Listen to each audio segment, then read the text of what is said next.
Muito bom dia! Vamos iniciando mais um TV Mar News nessa manhã de segunda-feira, 25 de outubro. Para você que está aqui acompanhando a nossa programação, está precisando sair de casa, não quer perder as principais informações do dia que a gente tem para passar para você?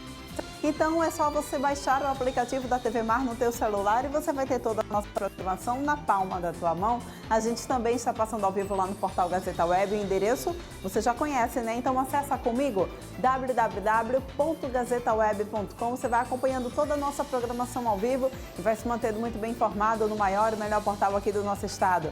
A TV Mar, claro, também está presente nas redes sociais, então segue a gente no Instagram, no Facebook e acompanha também a gente lá no nosso canal do YouTube, onde você vai poder ver e rever as nossas matérias, entrevistas, programas e reportagens especiais. E a gente sempre inicia o nosso programa lembrando que o TV Mar News é um oferecimento do Plano de Saúde Apvida. Apvida, confie na inteligência, faça Apvida é saúde para valer. E a gente, claro, não pode também perder o hábito de abrir o jornal aqui nas nossas manhãs. Vamos conferindo então os principais destaques da Gazeta de Alagoas desse final de semana. Caso você ainda não tenha conferido, a gente passa para vocês então todas as informações aqui da Gazeta de Alagoas, tradicionalíssimo jornal aqui do nosso estado. Olha só, Collor tem agenda pelo fortalecimento da justiça e retomada econômica. Supersalários na saúde. Ministério Público Federal investiga folha paralela na CESAL. E Expoagro traz força do campo para Maceió. A gente vê aqui outros destaques também. Vamos subindo, pessoal. Vamos subindo aqui para a gente conferir os outros destaques da Gazeta de Alagoas. PP e PSB enfraquecem MDB e querem eleger governador. Editorial, milhares de vidas que dependem de inquéritos parados em Alagoas. E CBTU aciona a justiça por prejuízos causados pela mineração. Esses e outros destaques, acesse então www.gazetadealagoas.com.br.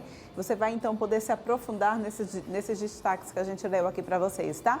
E a gente agora vem ao vivo na nossa programação com Viderlan Araújo, que traz informações a respeito da distribuição de absolventes em escolas públicas. É a pobreza menstrual e a Câmara de Maceió trabalhando para combatê-la. Viderlan, bom dia para você. Traz as informações então para a gente. Agora é lei, né?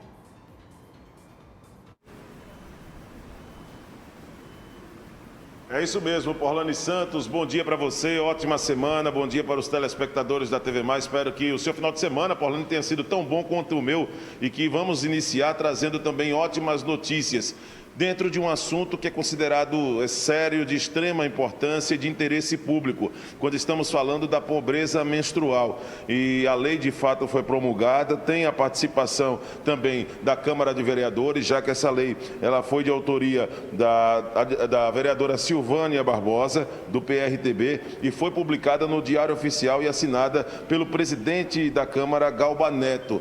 Nós vamos trazer a respeito desse assunto, como será feita essa ação e quais são as diretrizes depois dessa movimentação dos vereadores, através da própria vereadora Silvânia Barbosa, que está aqui ao nosso lado. Daqui a pouco, inclusive, tem uma audiência pública para poder tratar desse assunto. Vereadora, primeiramente, inicialmente, também aqui na nossa programação, gostaria de parabenizá-la pela iniciativa.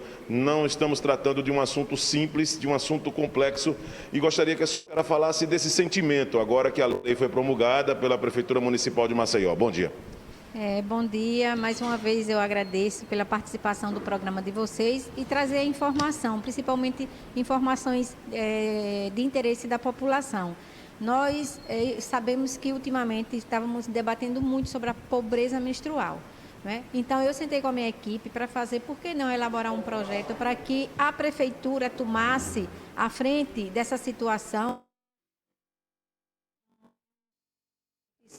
E um dos itens que mais chamava atenção era a evasão escolar dessas meninas no período menstrual.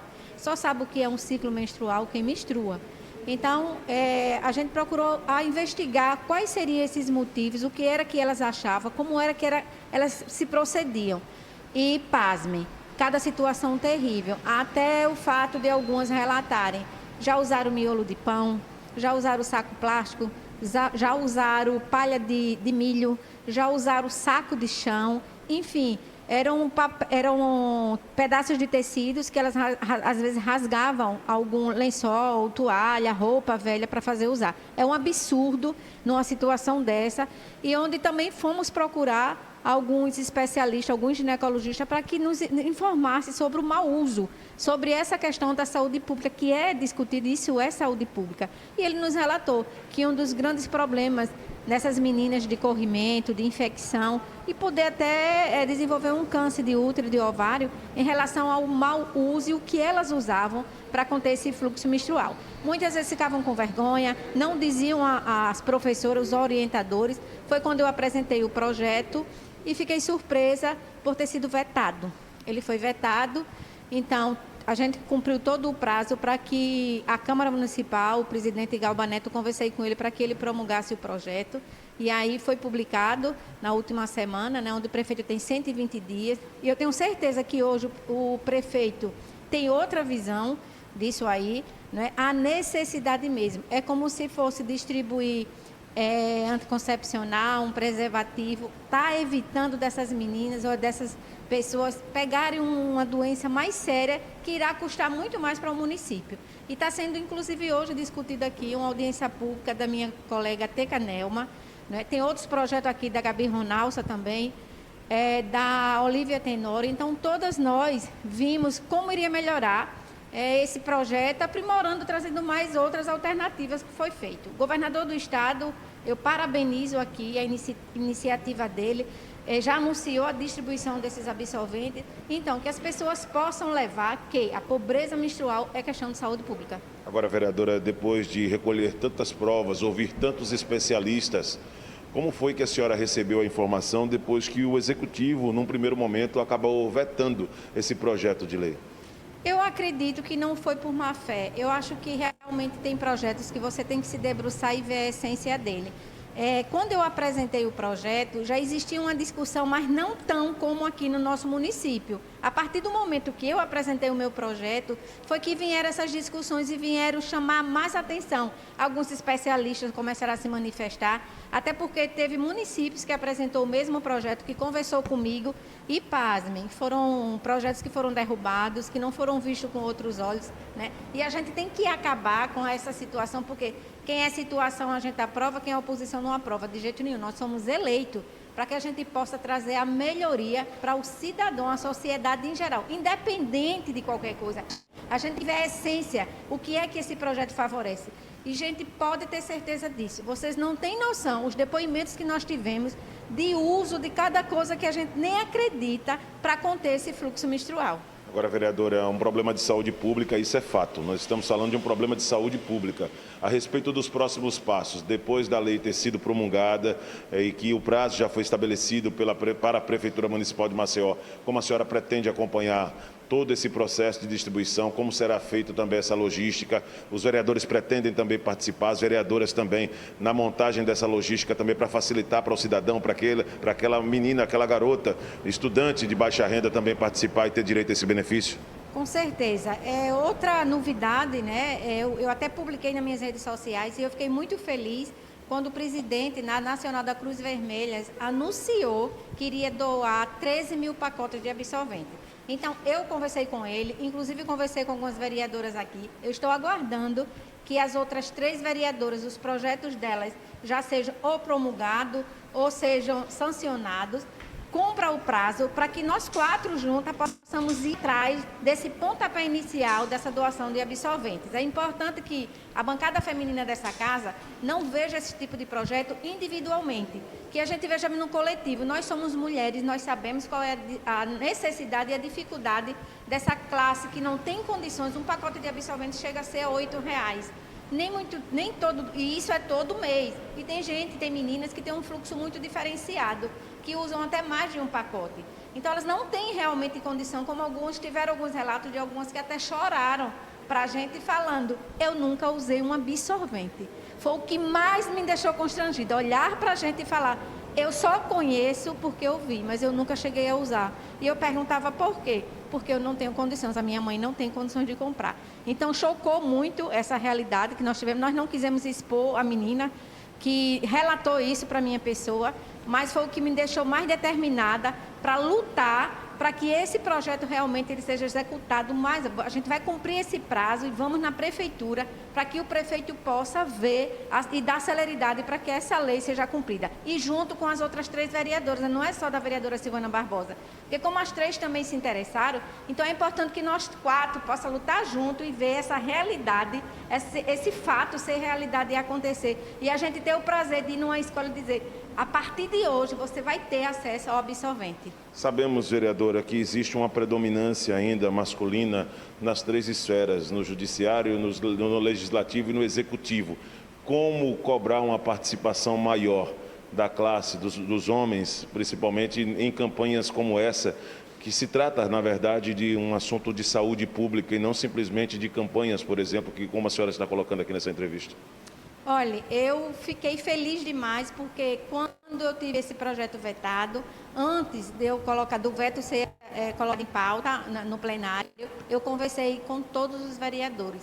E você pode ter certeza, inclusive a maioria participou das discussões, parabenizou. Então eu vi aqui o empenho dos 21 homens desta casa envolvidos nesse projeto de lei. Isso é muito importante. Vereadora, gostaria que a senhora deixasse nessa entrevista o recado para o nosso telespectador. Parabéns pelo projeto e aproveitasse também para poder convidar para essa audiência pública, que tem um papel também importante para poder trazer detalhes dessa lei que foi promulgada pela Prefeitura Municipal de Maceió para a distribuição de absorventes para as pessoas que mais precisam. Então, por favor, gostaria que a senhora também reforçasse o convite. Muito obrigado. Eu agora vou ter essa audiência pública, né, e vão participar pessoas realmente capacitadas de nos dar uma orientação para mostrar para a sociedade a importância, até que possa servir de incentivo para outros municípios. Se a gente aqui, na capital, a gente teve essa dificuldade, você imagine nos municípios pobres, que essas meninas não têm acesso. Aí aqui é complicado mais ainda. E a gente vê um município que vetou, que não derrubou, aliás, não chegou nem a ser votado, para que o prefeito pudesse sancionar, foi derrubado mesmo, né? É uma pena e eu creio que essas pessoas, eles têm esposa, eles têm filhas e sabem qual é a necessidade, porque faz parte de um item das compras da casa, né? Então hoje vai ser debatido, por isso que eu também vim participar, é importante demais, né? As minhas colegas também vão participar e que a gente tem uma bancada hoje só de 4 vereadoras, mas vocês podem ter certeza, o que for bom para a gente debater nessa casa e unir nossas forças, porque isso é uma união de força nesse momento, né? Nós vamos nos unir. O caso da deputada Cibele Moura, que apresentou na Assembleia, eu tenho certeza que o ganho não foi da deputada Cibele Moura, o ganho foi para o estado de Alagoas. Eu tenho certeza que não será diferente aqui com a atitude do prefeito de ter esse prazo, que antes do prazo ele possa cumprir, para que ele possa trazer essa instabilidade dessa pobreza menstrual que é muito grande aqui na nossa cidade. Muito obrigado à vereadora Silvânia Barbosa, ela que é responsável pela norma, né, de autoria, que teve a participação e foi promulgada, né, através da lei que garante essa distribuição de absorventes em escolas públicas. Porlane Santos, eu sei que nas regras do bom jornalismo é preciso manter a neutralidade, mas em um assunto como esse de saúde pública não dá para ficar apenas passando uma informação sem comemorar, uma informação tão importante, porque sei que do outro lado, as pessoas que nos assistem nesses momentos, as pessoas que têm realmente a incerteza, principalmente com os impactos e todo um cenário de economia, de muita instabilidade aqui no Brasil, tenho certeza que tem gente que comemora bastante essa iniciativa, que é para ontem, isso precisa ser para ontem, essa distribuição para facilitar para todas as garotas, as meninas que estudam e que acabam tendo também sua carga horária interrompida, muitas vezes, como disse a vereadora, por conta dessa limitação, acaba sendo importante essa distribuição rápida, garantida pela Prefeitura Municipal de Maceió, que tem que ser, que a abrangência tem que ser para outros municípios, sem sombra de dúvidas. Eu estou ao lado do Chico Nogueira, nesse início de semana, pelas ruas da capital alagoana. Daqui a pouco nós vamos voltar, ainda hoje no TV Mar News, com mais informações. Porlane, é com você. Muito obrigada, Viderlan, pelas suas informações. Gente, a pobreza menstrual, infelizmente, existe. Basta você sair do seu lugarzinho, né, da sua bolha, do seu ar-condicionado, tirar a gravata, tirar o paletó e passear pela periferia da nossa cidade. Vocês vão encontrar histórias surpreendentes de mulheres, meninas que menstruam e não têm como lidar com a sua menstruação, como ter um ambiente seguro dentro da sua higiene para lidar com a sua menstruação. Essa é a realidade de muitas pessoas no país afora. A pobreza menstrual existe, a gente precisa de projetos como esse. Ainda bem que foi aprovado na nossa Câmara, que foi promulgado pela nossa Câmara e que aqui em Maceió essa situação está sendo resolvida. A gente espera que, como bem disse aí Silvana Barbosa, né? A gente espera que esse exemplo seja seguido então em outros municípios também aqui do nosso estado, que no interior a situação ainda é muito difícil, tá bom?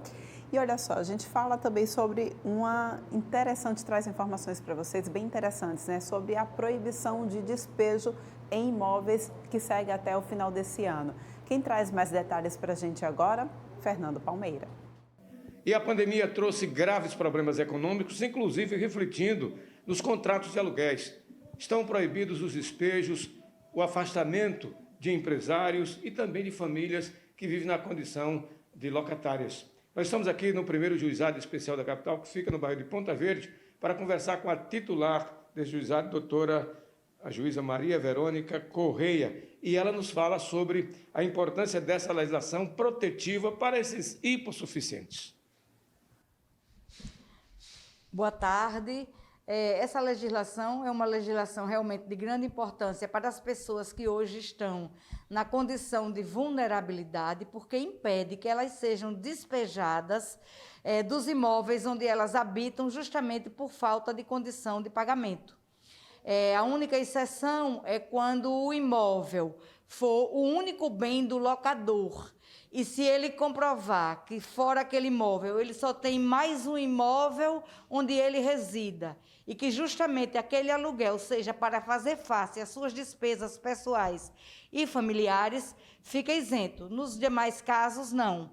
Então, essa legislação veio para impedir a execução forçada, os despejos, as execuções coletivas nos imóveis de propriedade particular e também de propriedade pública, só eminentemente urbanos. Os imóveis rurais não estão inseridos na legislação, justamente para proteger essas pessoas hoje economicamente fragilizadas e em condição de vulnerabilidade. Tem também aí uma limitação colocada pela legislação com relação aos valores dos aluguéis, como, por exemplo, até R$ 600 para os casos de locações residenciais e de R$ 1.200 no caso de locação para comércio. Exatamente, porque a lei visa contemplar justamente essas pessoas que estão em situação financeira precária, né? Então, entende-se que uma pessoa que paga até R$ 600 de aluguel é uma pessoa de condições financeiras modestas,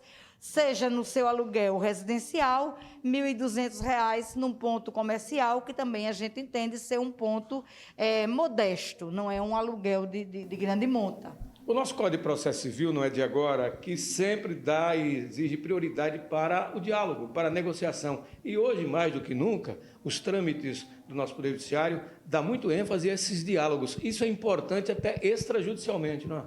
Inclusive, porque hoje em dia a gente deve tentar, inclusive por recomendação do CNJ e a própria legislação processual civil mais nova, já veio contemplando a mediação, a conciliação. Hoje a gente tenta, o Poder Judiciário é obrigado a tentar a conciliação antes mesmo do julgamento. Então, a gente tem que levar a cabo toda a tentativa de conciliação. E nesses casos também, dessa lei, está lá contemplada a legislação. A pessoa que vai cumprir o mandado, além de não poder cumprir, ele deve sim diligenciar de forma judicial, extrajudicial ou administrativa a negociação para que esse imóvel não seja desocupado. Doutora Verônica, fique bem à vontade para falar para a comunidade de como esse juizado sempre vai estar à disposição de todos, mas a orientação para que haja realmente esse momento de conciliação, de entendimento, para que se ajudem locador e locatário mutuamente. Exatamente. É muito importante a conciliação e o diálogo. É importante que o locador e o locatário não se apeguem somente aos ditames da lei. É importante que eles sentem e que eles conversem, porque se de um lado tem o locador que precisa receber o seu dinheiro para fazer face às suas despesas pessoais e familiares, de outro lado tem um locatário empobrecido.